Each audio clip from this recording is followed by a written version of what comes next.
Allez, voilà, bonjour à tous. Je recevais pas mal de messages dans Docteur Hugo. Depuis un moment, tu fais plus de capsules, tout ça. Oui, je dis toujours, le combat du président Tidiane, on va le mener jusqu'au bout. On va le mener jusqu'au bout. Sauf que là, j'avais quand même quelques obligations. J'avais des contractuels, professionnels. On a besoin aussi d'argent. Hein. Il faut en même temps aussi se débattre de part et d'autre. Voilà. Pour subvenir à ses besoins. Donc c'est ce qui a fait que depuis un moment, voilà, je ne faisais donc pas de capsule. Mais j'animais quand même les réseaux, ça il faut le dire. Mais je reviens ce soir avec une actualité, vraiment qui a attiré mon attention et qui méritait quand même que je pose ma caméra pour faire cette analyse. C'est pourquoi d'ailleurs je vais demander à tous ceux qui vont tomber sur cette vidéo, militants sympathisants du PDCRDA, de bien vouloir partager massivement cette vidéo-là. Parce qu'aujourd'hui, il y a des gens qui pensent qu'on ne voit pas un peu leur stratégie. Mais cette stratégie-là, on va la mettre à la lumière de tous les militants. Il y a un gros complot qui est contre le PDCRDA. Demain, c'est la convention. J'appelle à la mobilisation générale. Nous avons tous vu la mobilisation du PPAC au niveau du Dabo pour dire que les Ivoiriens commencent à ne plus avoir peur. Les Ivoiriens commencent à triompher de la peur. Et c'est ce qui fait peur au régime d'Abidjan. C'est ce qui fait peur au RHDP. C'est ce qui fait peur au RHDP parce que déjà nous avons appris la convocation des Damana Diapikas. Les gens veulent tenir la population en captivité dans la peur. Et cette peur-là, le président Tidiane est en train petit à petit de la dissiper. C'est pourquoi aujourd'hui, je vais lever le voile sur ce complot-là qu'ils sont tous en train de manigancer. Nous avons tous écouté Dame Yapo, Valérie, qui disait ne pas agir pour le compte ou sous la couverture d'une quelconque pièce, ou du moins qui n'est pas influencée ni par Jean-Louis Billon, ni par le pouvoir en place. Je dis simplement que ça, c'est juste faux. Aujourd'hui, la posture de Dame Valérie Yapo est bien évidemment soutenue par le RHDP et soutenue également aussi par Jean-Louis Billon. Mais ici, nous avons tous appris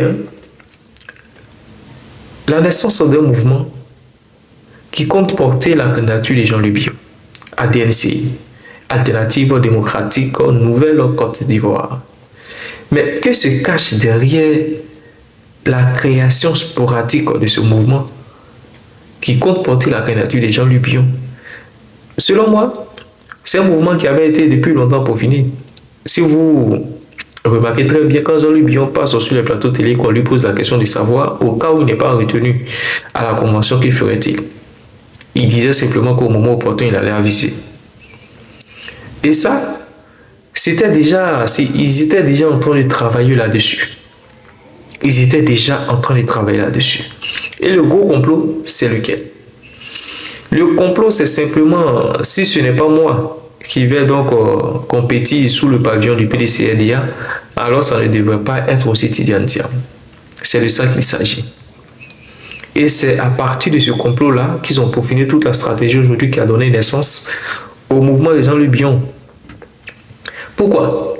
Parce que Jean-Louis Billon, de son côté, il travaillait d'abord pour avoir le quitus du PDCRDA. Aujourd'hui, il voit qu'il n'a plus de chance.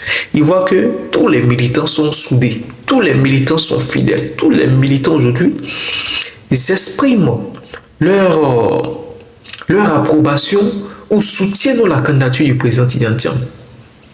Et donc ça, c'est déjà un échec pour Jean-Louis Billon. C'est déjà un échec. Parce que même si la candidature du président Tidiane Thiam n'est pas retenue par le PDCRDA, aucunement Jean-Louis Billon ne sera retenu. Et il le sait très bien parce qu'il a poussé les bouchons très loin. Donc aujourd'hui, la seule alternative qui reste, c'est de créer un mouvement qui va lui permettre de présenter sa candidature à titre de candidat indépendant. Mais en même temps que lui, il continue petit à petit parce qu'il va commencer à mener ses activités politiques. Donc pendant que lui sera en train de mener ses activités politiques, l'autre branche créée par Dame Valérie Yapo continuera toujours de perturber le fonctionnement normal du PDCRDA. Et c'est la stratégie qu'ils ont peaufinée tous les deux. Ne empêcher au maximum le président Tidjane Thiam de mener des activités avec le pavillon du PDCRDA. Et finalement, pour eux, avec le fait de traduire le parti en justice, pour eux, cela va aboutir. Et si ça aboutit, le PDCRDA sera sous tutelle. Et une fois que le PDCRDA est sous tutelle, il va sentir que le président Tidjane Thiam ne pourra plus compétir avec le pavillon du PDCRDA. Soit il ira aussi compétir à titre de candidat indépendant avec un mouvement qui va aussi créer. Mais l'objectif de Jean-Luc Bion, c'est de canaliser, d'immobiliser le PDCRDA pour ne pas qu'il soit profitable au président Tidjane Thiam. Voilà pourquoi est-ce qu'ils ont ouvert l'autre branche avec Dame Valérie Yapo, qui, pendant que lui, il sera en train de mener ses activités politiques, elle va toujours continuer avec cette procédure judiciaire concernant le PDCRDA. Voilà toute la stratégie qu'ils ont créée. Voilà tout le gros complot qu'ils ont créé avec le gouvernement. Et le verdict du 24 avril prochain sera vraiment déterminant dans la marche du PDCRDA. C'est pourquoi, ici, nous appelons, j'appelle tous les militants. Ne vous ensommeillez pas, ne pensez pas que la bataille est déjà finie et que nous avons gagné la bataille. Parce que j'ai vu que lorsque la juge a annoncé qu'elle était incompétente donc de se prononcer sur la juge des référés, voilà, s'est prononcée, a dit qu'elle était incompétente, tout de suite on a été soulagé et on a fait cela comme une victoire. Non, la victoire c'est le 24 avril. La victoire c'est le 24 avril. Et ces gens-là, je pense qu'ils savent très bien ce qu'ils sont en train de faire. Ils savent très bien ce qu'ils sont en train de mijoter.